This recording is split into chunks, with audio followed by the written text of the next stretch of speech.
আবু তোহা মোহাম্মদ আদনান কোথায় আছে এটা প্রশাসন ভালো করে জানে, কারণ বাংলাদেশে যতগুলো গুম হয়েছে তার প্রত্যেকটির সাথেই কোনো না কোনোভাবে প্রশাসনের লোকজনের সংশ্লিষ্টতা রয়েছে।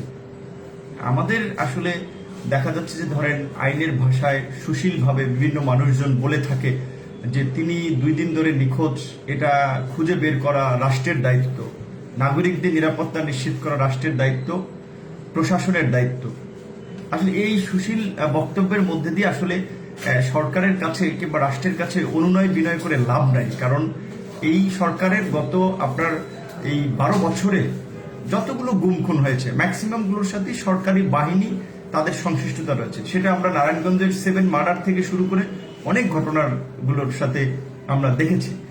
এবং সর্বশেষ যেই আমরা একটা ঘটনা দেখলাম, যেটি খুব চাঞ্চল্যকর ঘটনা ছিল, ফটো সাংবাদিক কাজলের নিখোঁজ হওয়া। তিনি একজন ফটো সাংবাদিক ছিলেন, দীর্ঘদিনের প্রতিবাদ করতে করতে তারপরে দেখা গেল তার খোঁজ মিলল সীমান্ত এলাকায়। তো এখানে সরকারের কিন্তু খতিয়ে দেখা উচিত ছিল, আইন শৃঙ্খলা বাহিনীর খতিয়ে দেখা উচিত ছিল যে আপনার কাজল কিভাবে সীমান্ত এলাকায় গেল, কারা তাকে সীমান্তে ফেলে দিয়ে আসলো। আমরা যে অভিযোগ করে আসছি যে আপনার এদেশের গুম খুনের সাথে এমনকি পার্শ্ববর্তী রাষ্ট্রেরও সংশ্লিষ্টতার অভিযোগটি, সেটি সরকার খতিয়ে দেখবে যে আসলে কিভাবে তিনি সীমান্তে গেলেন।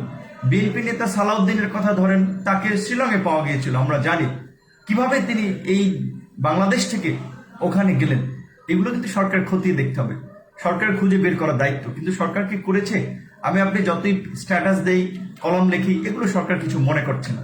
সরকার তাদের একদলীয় শাসন ব্যবস্থাকে পাকাপোক্ত করার জন্য বিরোধী এবং ভিন্ন মতের মানুষের উপরে নির্যাতন, নিপীড়ন, দমন পীড়ন চালানোর পাশাপাশি বিভিন্ন মানুষকে নাই করে দিচ্ছে।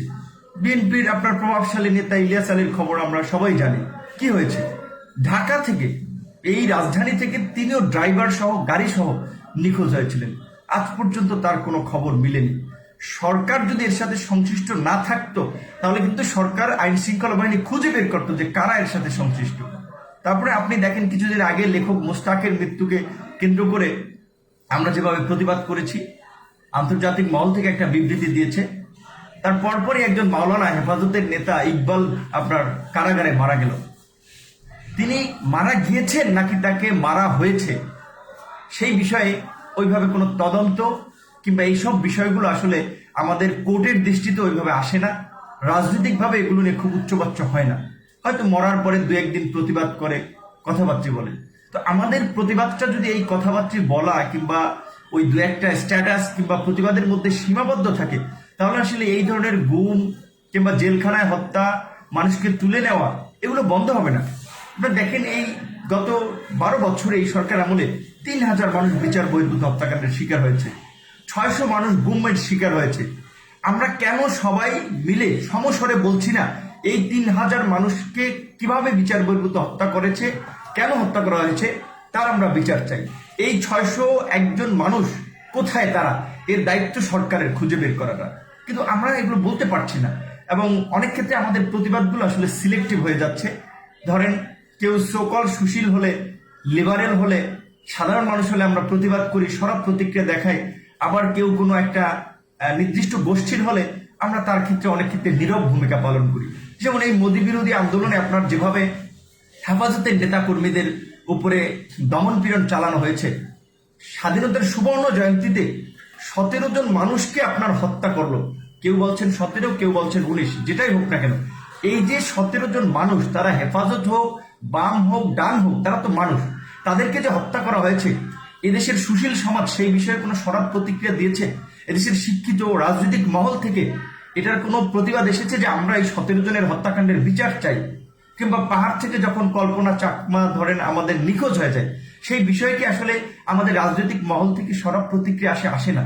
যে কারণে আসলে দেখা যাচ্ছে যে আপনার এই সরকার বিভিন্ন মানুষকে মিথ্যা মামলায় হয়রানি দিয়ে, দমন করে, হামলা করে একের পর এক তারা হচ্ছে আসলে বলা চলে যে তাদের অপকর্মকে জায়েজ করে নিচ্ছে, এবং যাকে ইচ্ছে তাকে সরিয়ে দিচ্ছে, জেলে দিচ্ছে। যে কারণে আপনার আজকে ছাত্র থেকে শুরু করে বিভিন্ন রাজনৈতিক দলের নেতাকর্মীরা জেলে। আমরা প্রতিবাদ করি, সরকার আমলে নেয় না। আজকের আইন, আদালত, পুলিশ প্রশাসন সব আজকে সরকারের কাছে নতজানু হয়ে সরকারের লেজুর ভিত্তি করছে। আজকে দেখা যায় যে সমস্ত মামলা জামিন যোগ্য, তারপরেও সেই মামলাগুলোতে আপনার লয়ার কোর্ট থেকে জামিন দিচ্ছে না। কারণ কথা স্পষ্ট, সরকারের নির্দেশনার বাইরে কিন্তু তারা কাজ করতে পারবে না। আমরা দেখেছি না, সরকার দলীয় একজন সংসদ সদস্য, সরকার দলীয় একজন নেতা, পিরোজপুরের একজন নেতা, তার বিরুদ্ধে আদালত রায় দিয়েছিল, রাতে তাকে বিচারককে বদলি করা হয়েছে।